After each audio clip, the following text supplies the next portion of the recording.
Alhamdulillah malam ini kita udah datang para narasumber kita, seorang peneliti senior dari Back History of Indonesia yang selama ini sudah melanglang buana ke Sumatera dan Jawa dalam meneliti target-target beliau, yaitu kita sapa dulu sekarang Bang Santo Sabah Piliang. Selamat malam Bang Santo. Selamat malam, Assalamualaikum semuanya. Waalaikumsalam warahmatullahi wabarakatuh. Waalaikumsalam warahmatullahi. Alhamdulillah sehat ya Bang ya. Alhamdulillah sehat. Perlu kami deklarasikan ya pada malam ini ya kepada pemirsa di sini.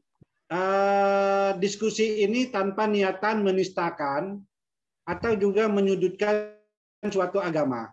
Jadi dialog ini adalah dialog telaah dari kajian akademis dari masing-masing narasumber. Yang pertama kita berikan waktu untuk Bang Santo Sabah Piliang. Silakan Bang Santo. Terima kasih untuk saudara-saudaraku sebangsa dan setanah air. Assalamualaikum warahmatullahi wabarakatuh. Waalaikumsalam Om warahmatullahi Swastiastu. wabarakatuh. Om Swastiastu, Om Swastiastu, salam sejahtera, rahayu, sebangsa setanah air, senusantara. Terima kasih atas kehadirannya di forum ini. Tak lupa saya pribadi mengucapkan selamat datang kepada Buya Fahmi Basya, Bang Fahmi. Assalamualaikum Bang Fahmi. Ya, terima kasih tak lupa saya ucapkan. Terima kasih saya ucapkan kepada manajemen TBH yang telah memfasilitasi kegiatan ini.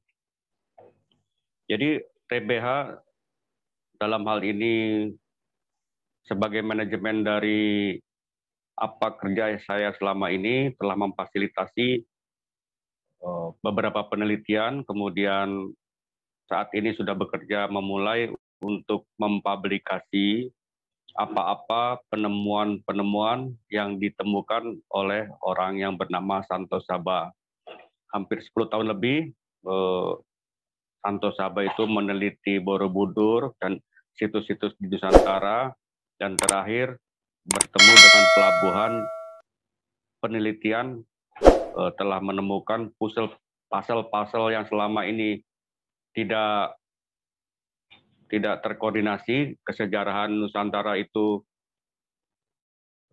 sudah mulai tampak bersatunya puzzle-puzzle kesejarahan di Nusantara, yaitu saat Santo Sabah itu meneliti di situs Muara Takus, di Candi Muara Takus.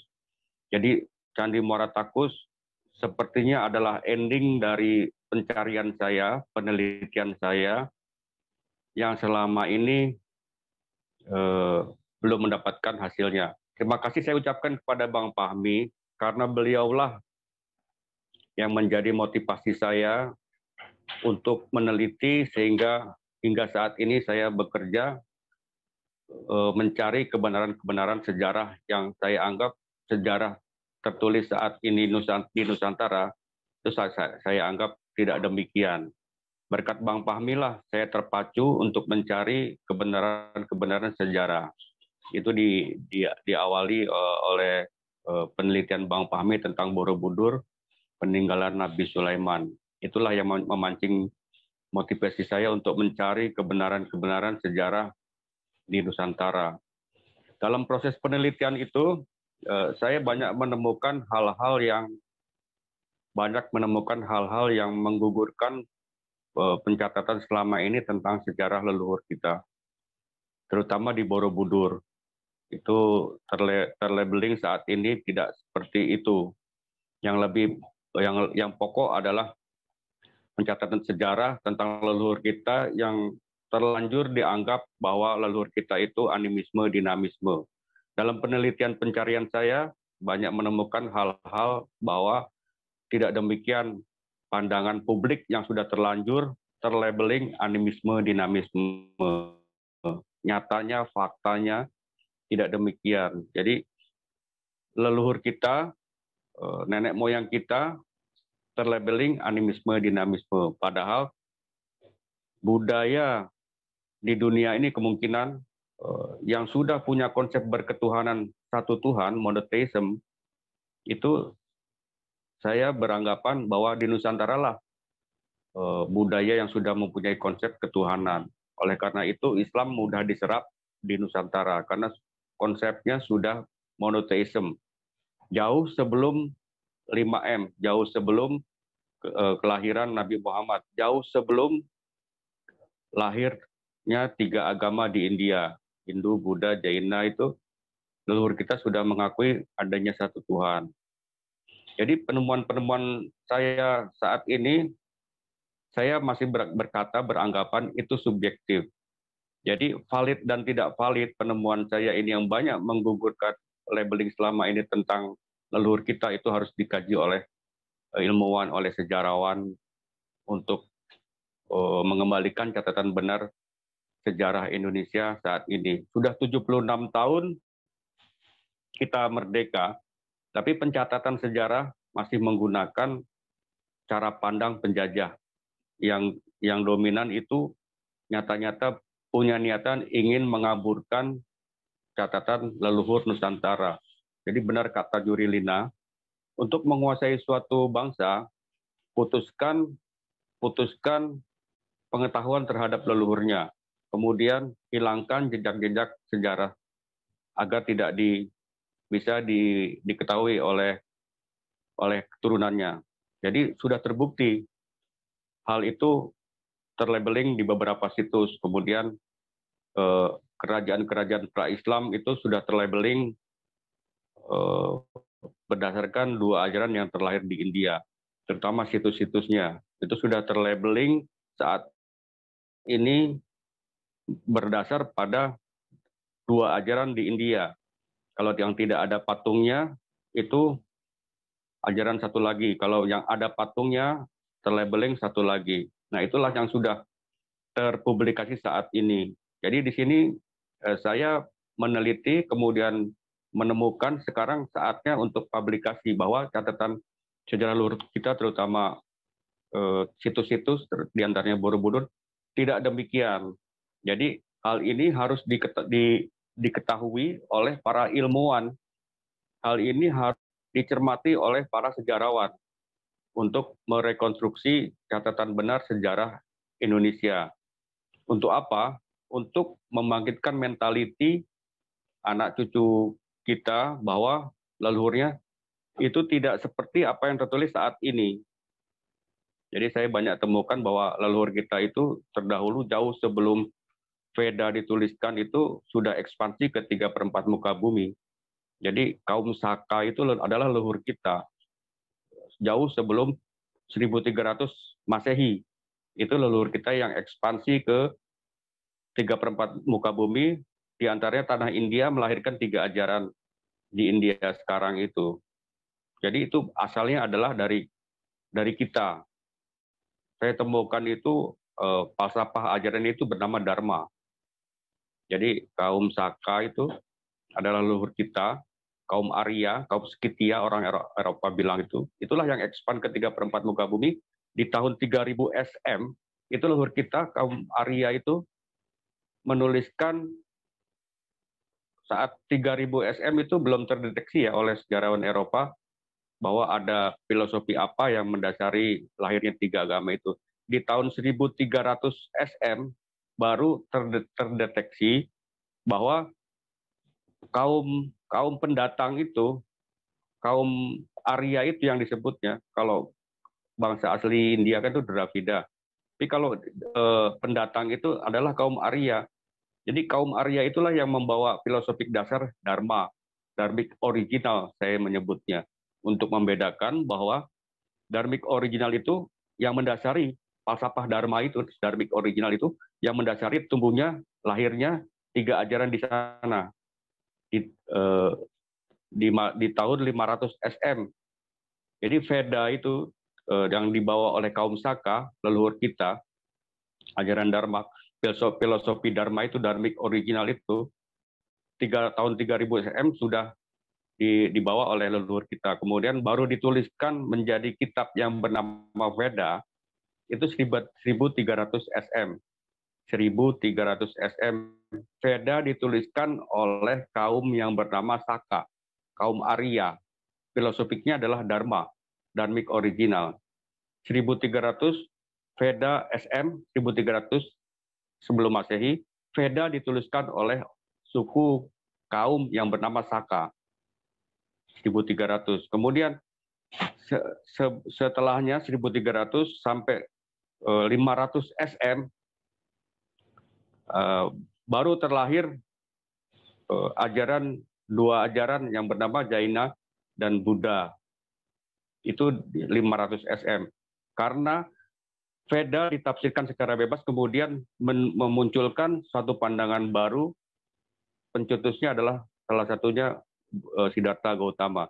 Di masa yang sama itu juga ada pencetus lain yang basicnya itu Dharma, Dharmic, itu bernama Mahavira. Jadi Mahavira lebih dahulu wafat sebelum Siddhartha Gautama, yang mulia Siddhartha Gautama wafat. Itu yang mencetuskan Jainism 500 SM. Setelahnya, tahun-tahun setelahnya itu baru terlahir ajaran yang bernama Hindu. Jadi Hindu itu secara formil itu adanya nanti di tahun 1830 di era kolonial. Jadi sebelumnya itu abad 9 Masehi itu sudah mengelompok orang-orang yang tidak Jaina, tidak Buddha, tapi mau menggunakan filosofi dasar Dharma itu, tapi belum berbentuk formil. Di tahun 1300 Masehi ya, barulah mulai mengkristal. Kemudian saat adanya kolonial Inggris di sana, barulah terbentuk secara formil 1830 Masehi. Jadi jelas ya, ada filosofi dasar yang dibawa kaum yang bernama Saka atau Arya, itu terdeteksi oleh sejarawan Eropa, itu kaumnya adalah kaum Scythia disebutnya. Padahal itu adalah kaum Saka. Versi Eropa itu sebutnya Scythia. Ternyata itu adalah kaum Saka. Dan kaum Saka itu sumbernya saya temukan itu di kita, di Nusantara. Ajarannya itu filosofiknya Dharma, Dharmic original. Itu ada pusat pembelajaran Dharma, Dharmic original di Muara Takus. Itu saya temukan Sangharama besar, semacam universitas ya. Itu yang dilihat Itsing abad 7. Itsing itu melihat reruntuhan sisa pondasi di Muara Takus sana. Itu rupanya Dharmapala namanya, sisa reruntuhannya. Tahun 1013 itu ada sosok dari Tibet namanya Atissadipamkara belajar kepada orang yang bernama Swarnadipa Dharmakirti. Nah rupanya Atissadipamkara Itsing itu belajar ke tempat itu. Jadi di situs Muara Takus itu ada area luas yang disebut Kota Suci, dikelilingi tanggul kuno itu. Di dalamnya ada pusat puja. Nah disitulah saya berdasarkan catatan-catatan Tiongkok itu saya temukan tahun-tahunnya itu yang paling jauh yang saya temukan itu abad 4 Pahuan, Yunsang, Yuning, kemudian ada abad 4, 5, 6, sampai ke 7 yang terkenal ya Itsing. Itu rupanya mereka yang belajar ke kita, belajar ajaran Dharma. Jadi publikasi saat ini terbalik. Jadi yang dikatakan sejarawan mainstream saat, jadi para penjara Tiongkok itu sebenarnya ajaran Dharma, filosofi Dharma, Dharmic origin yang jauh sebelum 1300 sebelum Veda dituliskan, filosofik Dharma ya, Hindu bukan Jaina, itulah yang leluhur kita punya keyakinan seperti itu dan berprinsip sudah satu monotheism. Itulah yang tergambar di Borobudur saat ini. Di Borobudur itu yang tergambar adalah filosofik ajaran Dharmic original yang tergambar di Borobudur. Di situs-situs Nusantara sekarang ini terlabeling berdasar. Jadi kalau Buddha itu terlabeling Buddhism, kalau yang tidak ada patungnya itu terlabeling adalah Hindu. Pertanyaan besar yang dapat di Nusantara itu berdasar pada salah satu ajaran yang terlahir di India. Pertanyaan besar yang tidak ada jawabannya sampai saat ini ya.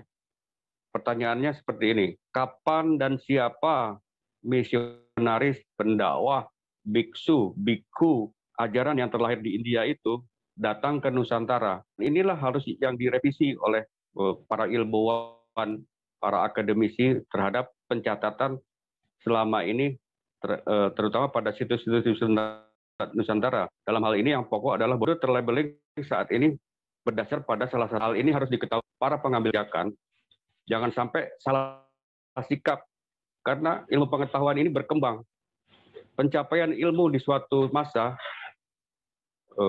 dapat gugur oleh penemuan ilmu di masa selanjutnya. Jadi ini tantangan buat para akademisi, para ilmuwan, jangan sampai salah sikap. Kemudian yang saat ini adalah Prambanan. Prambanan itu sama seperti kasusnya seperti Borobudur. Ada seperti geliat ingin menjadikan pada seolah-olah berdasar pada salah satu ajaran di India. Kalau Borobudur itu sudah jelas ya terlabeling apa, kemudian Prambanan ini sepertinya akan dijadikan seperti itu. Itu yang terupdate itu dari Dirjen Hindu itu sudah gulirkan itu. Jadi jangan sampai salah kaprah. Jadi hal ini harus diketahui oleh para pejabat, para akademisi, Bang Sultan, manajemen TBH, untuk akan datang menghadirkan para pejabat pengambil keputusan tahapan TBH ini ya. Kemarin kita sudah mendatangkan Mbak Ridwan Saidi, kemudian saat ini adalah Buya Fahmi. Itu memang dibutuhkan. Jadi carut marut catatan sejarah Nusantara Indonesia saat ini kesejarahan, sehingga banyak timbul figur-figur Santo Sabati, figur-figur Kiai Haji Fahmi Basya, figur-figur Ridwan Saidi, itu memang dimungkinkan karena ketidaktegasan para pengambil keputusan terhadap kesejarahan. Ini tidak main-main. Jadi malah ada wacana ingin menghapuskan pelajaran sejarah di sekolah. Itu sangat berbahaya. Jadi suatu bangsa itu akan hilang percaya dirinya jika kesejarahannya itu hilang. Itu sangat berbahaya. Jadi dengan adanya forum ini, semoga gaungnya itu didengar oleh para pengambil kebijakan untuk merevisi, merekonstruksi catatan sejarah negeri ini yang sudah para pengambil kebijakan. Jangan sampai nanti salah sikap ingin menduniakan situs di Nusantara, di Indonesia, tapi salah pijakan karena basicnya itu pelabeling itu kan tidak akademik. Jadi apa yang saya lontarkan ini bisa diuji oleh kaum akademisi, kaum sejarawan, bahwa tidak benar apa yang terlabeling selama ini terhadap Borobudur. Hal yang mudah seperti itu. Pertanyaan besar, kapan dan siapa misionaris Hindu itu terlabeling salah satu di antara dua ajaran yang terlahir di India. Faktanya saya temukan bahwa leluhur kita lah yang ekspansi ke India melahirkan 3 ajaran di sana. Yang saya dapatkan pribadi subjektif itu nama Dharma Dasa itu 700 sebelum Masehi. Dharmapala, kemudian ada Sariputra itu jelas nama Nusantara. Jadi di stupa di stupa Nalanda sana ada stupa yang bernama Sariputra. Jadi Sariputra itu salah satu cikal bakal lahirnya Buddhism itu. Jadi harus diklarifikasi. Jadi forum ini adalah forum akademik. Apa yang Santo Saba presentasikan, apa yang Bang Fahmi Basya itu presentasikan adalah subjektif. Itu wajar-wajar saja dalam hal keilmuan. Dan dari beberapa pandangan subjektif itulah nanti para akademisi, para sejarawan menguji secara objektif untuk mendekati kebenaran. Hal yang perlu dicatat adalah dalam pencatatan sejarah kita adalah awal perhitungan tahun Saka. Awal perhitungan tahun Saka itu dimulai 78 Masehi. Dasarnya apa? Para sejarawan tidak pernah kasih alasan. Jadi awal penghitungan tahun Saka di prasasti itu selalu tahun Saka di prasasti itu cara menghitung mengkonversinya ke Masehi selalu ditambah 78 Masehi. Dasarnya apa? Itu tidak jelas. Jika kita mengamini hitungan awal tahun Saka di prasasti tahun 78 Masehi, berarti tidak ada peradaban, tidak ada sejarah di tahun 78 Masehi. Itu merugikan sekali. Sementara penemuan-penemuan candi, penemuan-penemuan situs itu mengabarkan bahwa ada peradaban maju sebelum 78 Masehi. Hal inilah hal yang pokok untuk direvisi, untuk dikaji ulang, diteliti oleh para ilmuwan, para sejarawan, untuk merekonstruksi catatan sejarah kita. Untuk apa? Untuk memotivasi generasi kita, anak cucu kita, bahwa leluhurnya itu adalah bangsa maju, bangsa besar, sudah 3/4 muka bumi, dan falsafahnya itu Dharma, melahirkan 3 ajaran yang terlahir di India. Tapi faktanya sekarang terpublikasi terbaik. Situs-situs di Nusantara dianggap berdasar pada salah satu ajaran yang di India. Itu salah besar. Di Borobudur itu banyak saya temukan hal-hal yang menggugurkan selama ini tentang Borobudur. Di antaranya adalah teks literasi kata Separga. Dan Dharma itu, Dharmic original itu tergambar di Borobudur dengan teks literasi Kusala Dharma Bhajana, Vinaya Dharma, Cita Kaya Cita. Itu teks-teks Dharma membuktikan bahwa benar filosofi ajaran leluhur kita yang bernama Dharma, Dharmic original, itulah yang tergambar di Borobudur. Jadi Dharma, Dharmic original yang sudah satu Tuhan itu tergambar di Borobudur. Masa dahulu dipelajari di Poratakusana, ada universitasnya namanya Dharmapala. Kemudian sampai saat ini ajaran Dharma itu, Dharmic original itu terekam sempurna di Bali dan sudah monoteism. Itulah yang harus direvisi, direkonstruksi ulang pencatatan sejarah kita. Ini hal yang penting. Jadi jangan sampai berlarut-larut. Sudah 76 tahun Indonesia merdeka, tapi cara pandangnya masih cara pandang pencatatan sejarah versi penjajah. Penghitungan awal tahun Saka 76 Masehi itu dasarnya apa? Itu hal yang pokok yang harus direvisi oleh para sejarawan. Jadi forum ini adalah forum untuk supaya didengar oleh para pengambil kebijakan, para pengambil keputusan di negara ini. Jadi kami, Santo Sabah, Bang Fahmi Basya, itu adalah subjektif.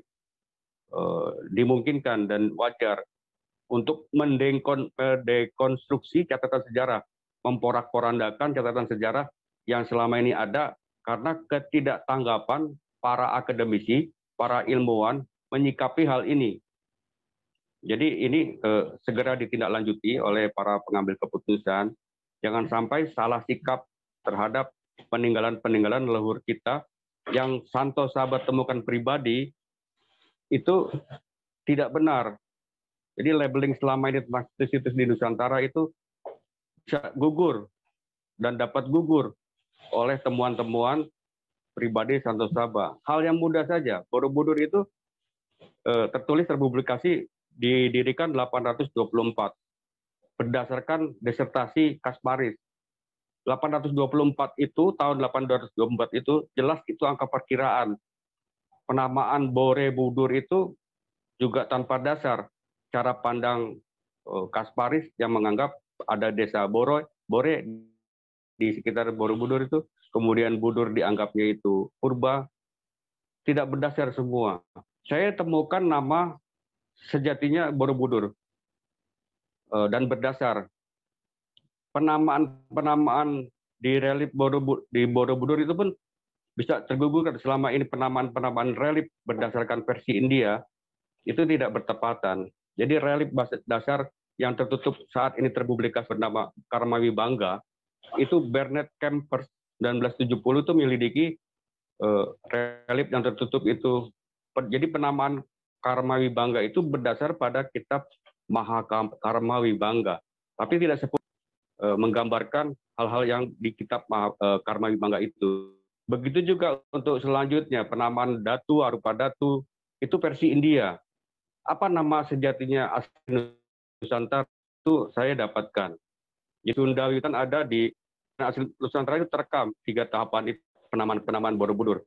Kemudian patung bentuk visual itu bukan visualisasi yang mulia Siddhartha Gautama, itu adalah kontemplasi spiritual leluhur kita, Topo Broto, Tapapo, Sumatera, Kamala, istilah Sulawesi, Upasena, itu prosesi kontemplasi leluhur kita. Jadi dapat gugur labeling selama ini tentang Borobudur yang terlabeling berdasar pada salah satu di revisi untuk pencatatan sejarah terhadap Borobudur.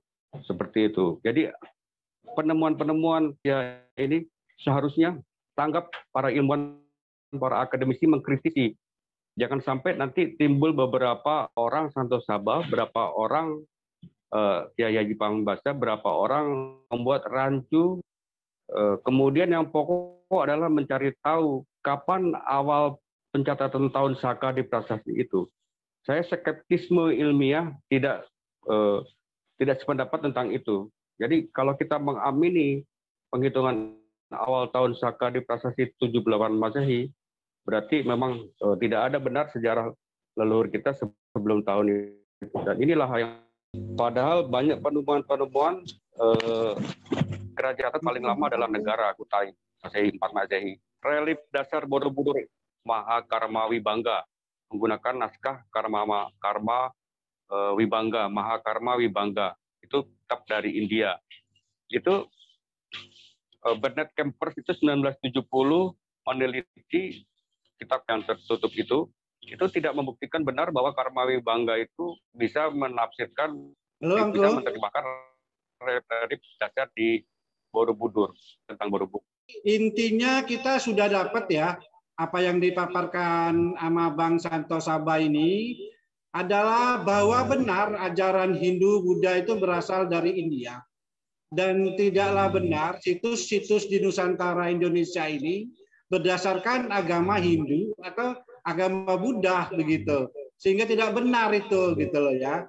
Sejatinya yang tergambar di situs-situs itu adalah agama Dharmik original. Jadi Dharma, ajaran Dharma yang dinamain sama Bang Santo Sabah ini adalah Dharmik original. Begitu yang saya tangkap ya dari pembicaraan tadi. Sudah nyambung, Bang Sultan? Sudah ya. Jadi bukan agama ya, tapi ajaran. Jadi pandangan tentang agama itu kan harus punya berketuhanan, kemudian punya nabi, punya kitab. Jadi yang saya sebutkan tadi adalah ajaran. Hal ini yang dapat dengan mudah menggugurkan labeling selama ini tentang Borobudur ya. Jadi konsep Buddhism yang dibawa, yang dicetuskan yang mulia Siddhartha Gautama dengan konsep Buddhism yang ada di kita itu, konsep ketuhanannya itu jelas berbeda. Itu yang dapat dengan mudah menggugurkan ya, di konsep ketuhanannya terutama. Kemudian masuknya Buddhism, masuknya Hinduism yang dua ajaran yang terlahir di India ke Nusantara itu tahunnya itu jelas 1954 dan 53. Kemudian publikasi Borobudur terhadap salah satu ajaran yang terlahir di India itu tahun 1953 itu baru terpublikasi jelas itu saat Asin Jinarakita itu mencetuskan acara Trisuci Waisak 1953 di Borobudur. Mulai saat itu terpublikasi bahwa Borobudur berdasar pada salah satu ajaran yang terlahir di India.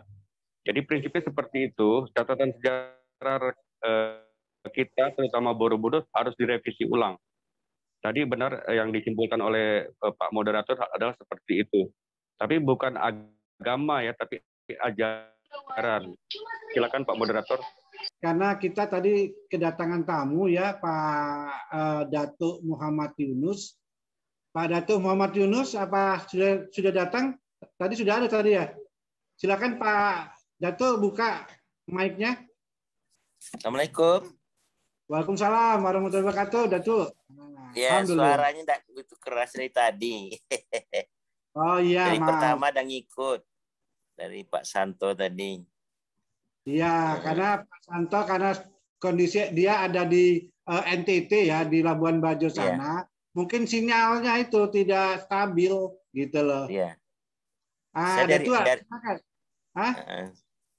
saya sangat bahagia ada Buya menjelaskan tadi. Kata Buya 76 kali sudah berziarah ke candi. Saya juga merinding karena saya baru pertama berapa kali mengikuti ini sejarah-sejarah yang ditulis Santos, apalagi sudah dipublikasi oleh Buya tadi. Ya, saya bahagia sekali, terharu, gembira apa yang dipaparkan oleh Buya tadi. Saya terima kasih Buya, perkenalan dari jauh. Kita walaupun acara begini, kalau bagi saya sangat berharga sekali, lebih daripada emas, mutiara sekali, dapat bersilaturahmi dengan Buya, dengan Sultan, ya, dengan Zulkarnain, dengan Didi, ya. Itu perkenalan saya dari Riau. Kenapa? Karena saya lahir di Candi Muratakusnya. Candi Muratakus itu kalau kata Pak Santos, Prof. Santos, dia kan sudah masuk ke suku kami. Dia berapa bulan kemarin ada di Candi Muratakus. Dan juga Prof, terima kasih Prof bisa bergabung. Tuanku yang mulia Sultan, barangkali itu aja komentar saya. Terima kasih waktu yang diberikan. Assalamualaikum warahmatullahi wabarakatuh, Buya. Waalaikumsalam warahmatullahi wabarakatuh. Terima kasih Datuk Muhammad Yunus. Oh ya, tadi selamat ya, udah diresmikan jadi Sultan Kampar. Makasih. Alhamdulillah. Nanti mungkin ke depan kita juga akan membahas masalah Sriwijaya, masalah Kampar. Nanti mungkin di bulan depan kita akan lengkapin beberapa sesi untuk membahas itu. Ditunggu aja ya, Datuk Yunus. Terima kasih atas sambutannya sekarang ini. Tadi ada satu yang bertanya ke Bang Santo ya. Kalau silakan Bang Santo, kalau ada yang mau ditanggapi Bang Santo. Siap. Jadi intinya Borobudur itu adalah peninggalan leluhur kita bangsa Nusantara. Intinya Borobudur itu adalah peninggalan bangsa Nusantara. Kalau ditanyakan kerajaan yang membuatnya, itu bukan berbentuk kerajaan.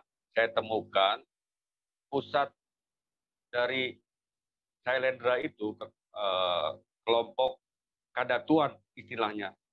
Itu sebelum terpublikasi menjadi Sriwijaya, itu ada di tempatnya Bang Haji Yunus itu, di Candi Muara Takus. Jadi itu bukan Buddha, bukan Hindu.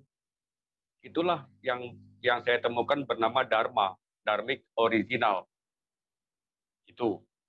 Terus kemudian ajaran itu yang tergambar di Borobudur bukan ajaran yang terlahir di India. Bukan salah satu dari dua ajaran yang terlahir di India. Tapi filosofi dasarnya bernama Dharma, Dharmic original. Dharmic original versi saya untuk mengatakan bahwa Dharmic original, Dharma itu ajaran leluhur Nusantara, itu bukan ajaran yang terlahir di India, tapi filosofi ajaran itu yang mendasari lahirnya 3 ajaran di India. Faktanya sekarang Borobudur itu terlabelkan pada salah satu ajaran yang terlahir di India. Itu harus direvisi pencatatannya. Dan filosofi ajaran Dharma itu, Dharmic original, itu sampai saat ini tersimpan di Bali. Jadi Bali itu sejatinya adalah tempat tersimpannya ajaran yang tergambar di situs-situs Nusantara. Dalam hal ini adalah Borobudur. Ajaran itu tergambar di Borobudur dan ajarannya itu sampai saat ini tersimpan di Bali. Jadi Bali itu sejatinya bukan masyarakat Bali pada umumnya dominan bukan menganut ajaran yang terlahir di India. Jadi ada masa di pemerintahan itu harus masuk dalam satu agama, itu harus terpaksa masuk dalam satu nama ajaran yang terlahir di India. Itu pokoknya ya. Ajaran itu sampai saat ini tersimpan sempurna di Bali. Itu adalah ajaran leluhur kita. Jadi di bawah di relief yang tertutup itu ada banyak hal-hal yang menggugurkan selama ini tentang labeling Borobudur.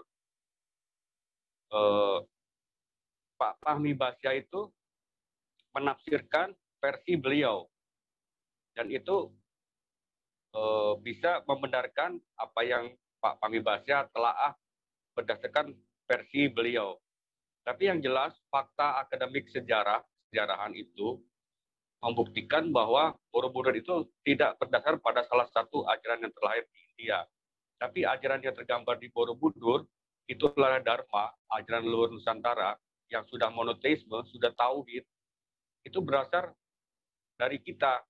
Itu tergambar di Borobudur, terdahulu dipelajari di Suwarnadwipa di Sumatera, di tempatnya Bang Haji Yunus itu banyak rekaman-rekaman yang menjelaskan bahwa ajaran leluhur kita itu, Dharma itu, terdahulu dipelajari di sana.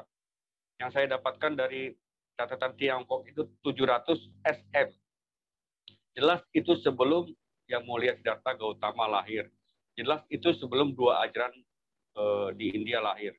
Itu yang dibawa oleh kaum leluhur kita, Saka, yang seluruh prestasi di Nusantara itu tergantung itu Saka, tahun Saka. Itulah kaum Saka leluhur kita yang ekspansi ke India, membawa ajaran yang bernama Dharmik, yang mendasari lahirnya 3 ajaran di sana. Jadi Borobudur itu tidak berdasar pada ajaran yang terlahir di India. Mengenai penamaan dan bentuk kontemplasi spiritual yang ada di Borobudur itu bukan patung yang menggambarkan Siddhartha Gautama. Relief-reliefnya juga bukan biografi Yang Mulia Siddhartha Gautama. Itu yang harus diklarifikasi oleh para sejarawan. Mengenai beberapa tafsir versi-versi yang lain, itu sah-sah saja. Tinggal nanti para ilmuwan mengkritisi dari apa temuan-temuan dari Fahmi Basya, kemudian dari Santo Sabah, atau siapapun, itu harus menjadi bahan. Sebelum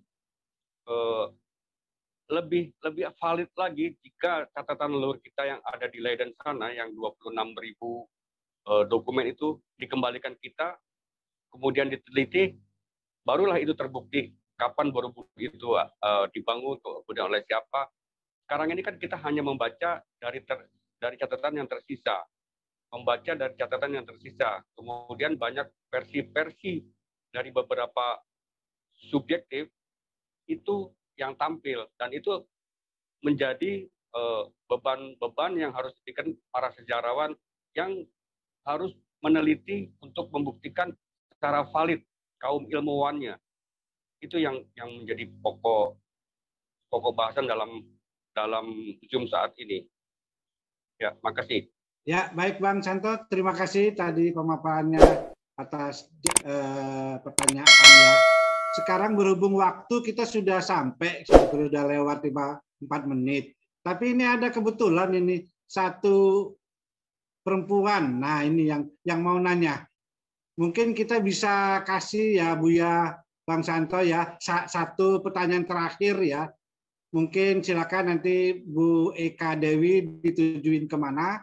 Nanti mungkin dijawab sama Buya, sekaligus closing statement dari Buya. Oke, silakan Bu Eka Dewi, buka mic-nya. Ya, terima kasih Bapak. Mohon maaf saya tidak on cam ya. Saya hanya ingin menyampaikan pertanyaan singkat saja. Tadi sebenarnya karena suara Pak Santo tadi putus-putus, saya memang tidak bisa mengikuti dengan baik. Tetapi dulu saya pernah ngikutin pembahasan beliau mengenai Borobudur, dan tadi juga disinggung bahwa Borobudur adalah tinggalan dari leluhur kita yang disebut dengan apa tadi, bangsa Saka atau apa tadi ya. Kemudian terkait dengan yang disampaikan oleh Buya Fahmi bahwa Borobudur adalah tinggalan dari Nabi Sulaiman. Satu saja pertanyaan saja, apakah Nabi Sulaiman itu adalah leluhur dari bangsa Nusantara? Karena kalau dikaitkan tadi kan dua teori tadi sama-sama menyebutkan tentang siapa yang membangun atau memberikan tinggalan berupa Candi Borobudur. Jadi pertanyaan saya cuma satu, apakah Nabi Sulaiman itu adalah leluhur bangsa Nusantara? Terima kasih. Baik, Ibu Ika Dewi, terima kasih atas pertanyaannya. Mohon maaf ya Pak Dino, kita waktu udah habis dulu Pak, secara formal kita akan ditutup. 5 menit aja Pak. Sebentar Pak, kita tadi sudah janji kita tadi untuk kasih satu pertanyaan aja lagi ke Ibu Ika Dewi. Silakan dulu Pak Fahmi Basa menjawab dari pertanyaan Bu Ika Dewi sekaligus closing statement dari Buya. Silakan Buya, waktu kami silakan. Ya, jadi kan tadi saya sudah jelaskan bahwa ceritanya kan di surat Semut. Ayatnya mengatakan Nabi Sulaiman itu mengumpulkan tentaranya dari jin dan manusia dan burung. Nah, itu tidak diceritakan itu di mana. Itu di kerajaannya Daud, karena dia baru saja menerima mewarisi Daud. Itu di mana? Jawabnya tidak tahu. Nah, kemudian ayatnya mengatakan di ayat 18 mengatakan hatta iza atau ala wadina. Maka ketika dia sampai di Wadina, lembah semut itu di Borobudur, itu ceritanya. Di Borobudur sekarang itu, kalau mau dilihat lagi di Bukit Setunggu sana. Jadi dia datang. Nah, tapi secara teori, dari mana semut itu tahu nama Sulaiman? Itu masalahnya. Kan semut ngomongan, hai semut-semut masuklah ke tempat-tempat kediaman kamu agar tidak diinjak-injak kamu oleh Sulaiman. Nah, semut itu tahu kata Sulaiman ini dari mana? Kalau bukan Sulaiman kecil pernah tinggal di situ. Itu teorinya. Karena Nabi Daud itu kan kerjanya perang terus. Ya, Nabi Daud itu diisukan punya istri banyak. Nah, ini teori ya. Teorinya pastilah salah satu istri Nabi Daud adalah orang Jawa. Nah, anaknya Sulaiman, makanya dinamakan pakai Su. Nah, kemudian setelah dia umur sekitar kelas 5 SD diambil dia ya. Itu ada reliefnya di Borobudur waktu dia diambil oleh bapaknya ini. Nah, ada di buku saya itu. Diambil dia. Nah, mungkin dia diambil dilatih di Gunung Padang sana. Latih berkuda, latih bangun pagi, latih ngaji atau segala macam. Nah, kemudian baru diwariskan. Jadi berarti budaya mudik itu Nabi Sulaiman yang melakukannya dulu. Itu jawabnya. Jadi teorinya Nabi Sulaiman itu ya orang Jawa, makanya namanya pakai Su. Dan Al-Quran mengatakan dia sebaik-baik hamba. Itu jawaban dari saya tentang Nabi Sulaiman. Ya, jadi kalau kita ingin menutup kalau kita ingin menutup acara ini, ada ilmu yang namanya ilmu humaniora, ya kan? Ilmu tentang manusia kan, humaniora kan. Nah, itu mempelajari peninggalan manusia, ya. Peninggalan manusia. Nah, untuk meneliti tentang manusia nih, peninggalan manusia. Itu definisinya kan. Nah, tetapi setelah Al-Quran turun, itu harus dikoreksi. Karena peninggalan yang ada di bumi itu tidak semua peninggalan manusia. Ada peninggalan karya jin dengan izin Allah lewat Nabi Sulaiman. Sehingga kalau manusia meneliti sebuah patung, belum tentu itu adalah manusia yang buat. Jadi ilmu humaniora itu harus dikoreksi. Tidak semua candi dibuat oleh manusia. Tidak semua patung dibuat oleh manusia. Ada candi, karena ada gedung-gedung yang tinggi tadi dibilang kan, dalam Al-Quran kan. Nah, pertanyaannya sekarang, sejauh mana Anda menghargai Al-Quran sebagai bacaan yang solid, yang terpelihara. Inna nahnu nazalna zikra wa inna lahu lahafizun. Sesungguhnya kami yang menurunkan Al-Quran itu, dan kami pula lah yang menjaganya. Jadi Al-Quran itu adalah data yang handal, yang bisa dijadikan data ilmu pengetahuan. Demikian dari saya. Assalamualaikum warahmatullahi wabarakatuh. Waalaikumsalam warahmatullahi wabarakatuh. Sungguh menakjubkan pernyataan terakhir dari Buya kita. Al-Quran memang sumber dari, bisa dibilang sumber dari segalanya bagi saya itu. Terima kasih Buya atas kesempatan yang Buya berikan pada malam ini pada kami. Nah, baik, kita waktu berikan kembali ke Bang Santo untuk menyatakan closing statement-nya pada acara malam ini. Silakan Bang Santo. Ya, terima kasih Pak Moderator, terima kasih Bang Fahmi Basya, terima kasih Bang Haji Yunus. Kita dapat satu narasumber yang luar biasa, menafsirkan situs di Nusantara yang sekarang terpublikasi tidak sesuai fakta. Jadi Bang Fahmi Basya di sini menafsirkan versi beliau, versi Al-Quran.